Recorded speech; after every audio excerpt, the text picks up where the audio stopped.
1 Tessalonicenses, capítulo 4, versículo 13.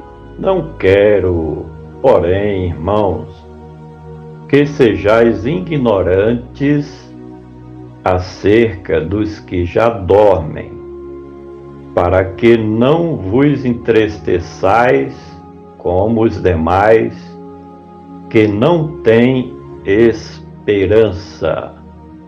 Não quero.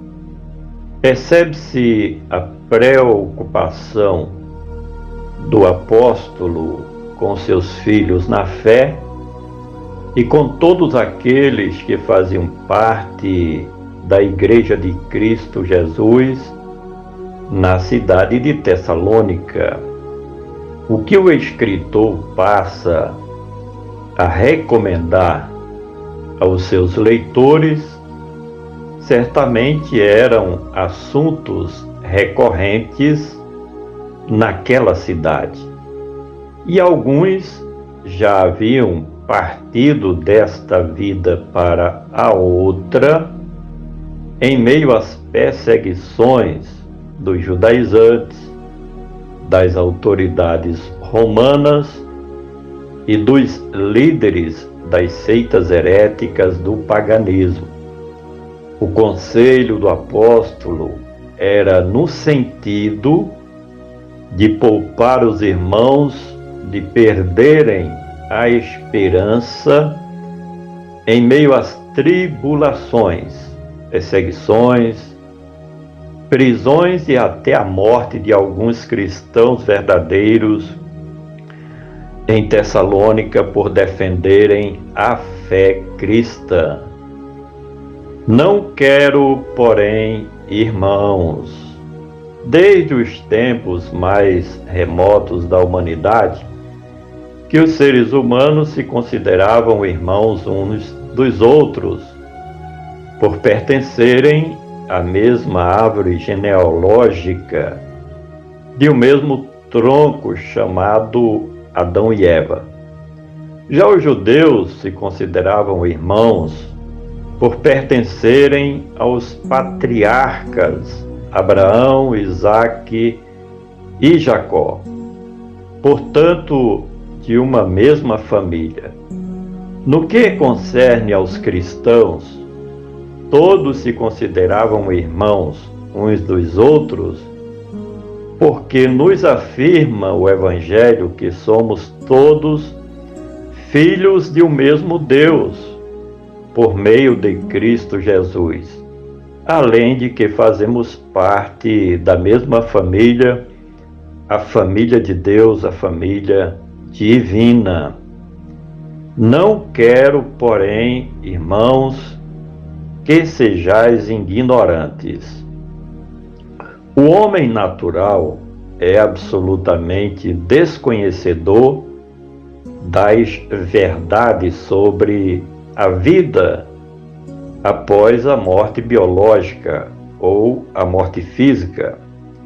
E isso porque todos os incrédulos pensam que, ao partirem desta vida, tudo se acabou.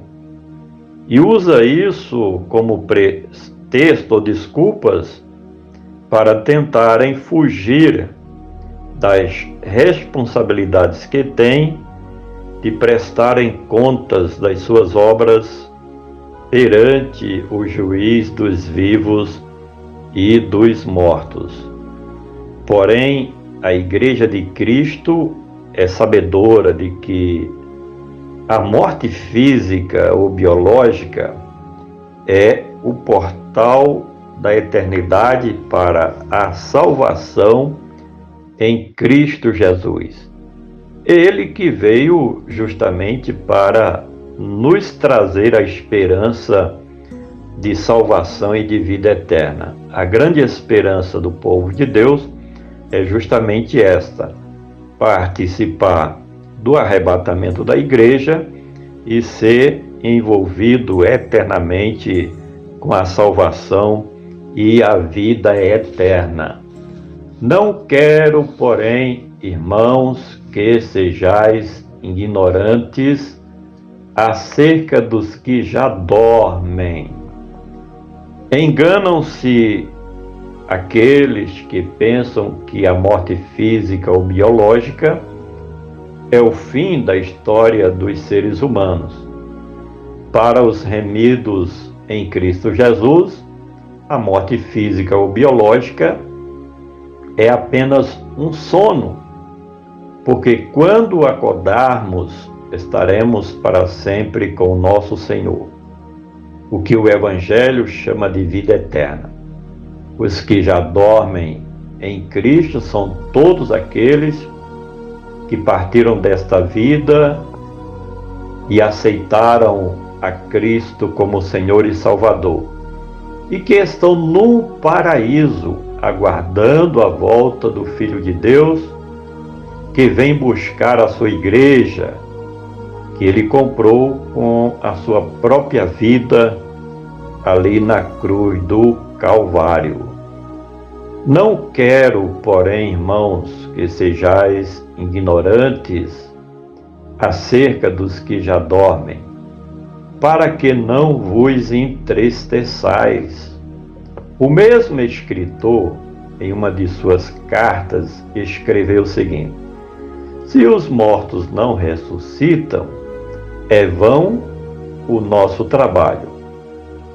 Porque os seguidores de Cristo estavam suportando tamanhas perseguições, sendo presos e mortos por defenderem o cristianismo, porque eles todos tinham a certeza de que se chegassem a morrer por defenderem a sua fé no Salvador, o Senhor Jesus, receberiam a recompensa da ressurreição dentre os mortos, como aqueles que dormiam no Senhor Jesus também ressuscitarão primeiro. Depois nós seremos transformados, todos aqueles que estiverem vivos durante o momento do arrebatamento.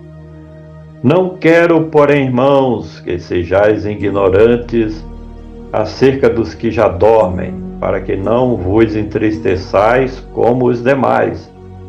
Estes demais são todos aqueles que pela incredulidade não têm a esperança de que, mesmo depois da morte física, continuam existindo.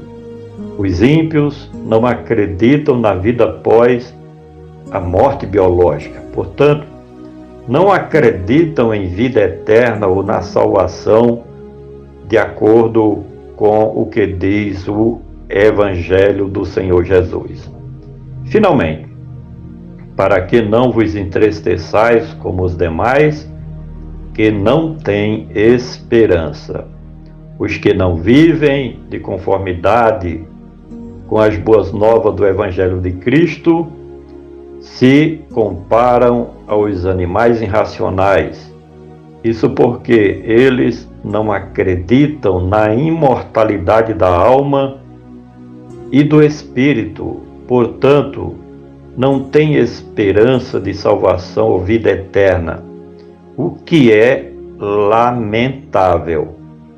Mas o conselho do escritor é que baseemos a nossa fé na esperança, na confiança da vida eterna que o Senhor Jesus veio aqui neste mundo, sofreu tanto, foi perseguido, foi humilhado, foi condenado à morte e morte de cruz, justamente para nos garantir, nos proporcionar esta salvação, esta vida eterna. Por isso vivemos pela fé e pela esperança de salvação. Por gentileza, compartilhe este comentário. Vamos juntos semear a palavra do nosso Deus.